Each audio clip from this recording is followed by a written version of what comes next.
સુરત શહેરમાં દેશની આઝાદીના 80મા આજના સ્વતંત્ર પર્વના ભવ્ય ઉજવણી કરવામાં આવી હતી। ચોક બજાર ખાતે આવેલા ઐતિહાસિક સુરત કિલ્લા ખાતે મેયર માયાબેન માવણીના હસ્તે ધ્વજવંદન કરવામાં આવ્યું હતું। સાથે વિવિધ ક્ષેત્રે કામગીરી કરનારા કર્મચારીઓનું સન્માન કરવાની સાથે વિશેષ સિદ્ધિ મેળવનારા મહાનુભાવોને પ્રમાણપત્ર આપવામાં આવ્યા છે। સુરત મહાનગરપાલિકા દ્વારા આ વખતે સેન્ટ્રલ ઝોન વિસ્તારમાં 80મા સ્વતંત્ર પર્વની ઉજવણી કરવામાં આવી હતી।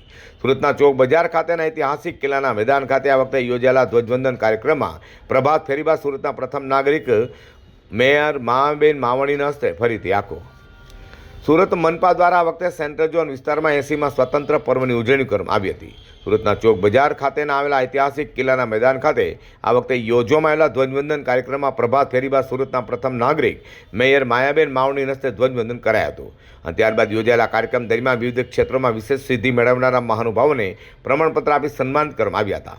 સાથે જ ફરજ દરમિયાન ઉત્કૃષ્ટ કામગીરી કરનારા ફાયર વિભાગના જવાનોને શિલ્ડ અર્પણ કરી સન્માન કરવામાં આવ્યા છે। 140 કરોડ સંકલ્પનું પર્વ છે।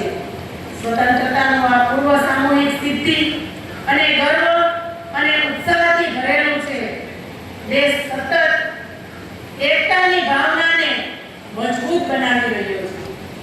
આજે 140 કરોડ દેશવાસીઓ તિરંગાના રંગમાં રંગાય છે, ત્યારે હવે આ એક પંક્તિ અર્પણ એ યુવાનોને જે કાલનો સૂરજ થઈ ઉજાળે વતનને, જે કાલનો સૂરજ થઈ ઉજાળે વતનને, એ યુવાન ઉઠાવે મસાલ પુરાણી, આ યુવાન ઉઠાવે મસાલ પુરાણી, વીરોના બલિદાનની આગળ ધપે વાણી, વીરોના બલિદાનની આગળ ધપે વાણી।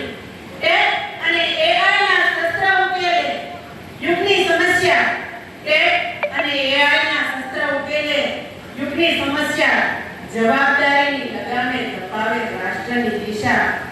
રાષ્ટ્ર પ્રથમના મંત્રે ધબકે અડગ આત્મવિશ્વાસ, રાષ્ટ્ર પ્રથમના મંત્રે ધબકે અડગ આત્મવિશ્વાસ, વિશ્વ ફલક પર ગુંજે ભારતનો જય જયકાર।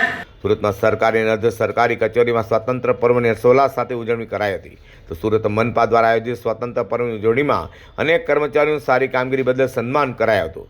તો ફાયર વિભાગ દ્વારા આધુનિક મશીનો, ટેકનિકો અને અવનવી સર્વિસીસ દ્વારા અપાતી સેવાનું લાઈવ પ્રદર્શન પણ કરવામાં આવ્યું હતું।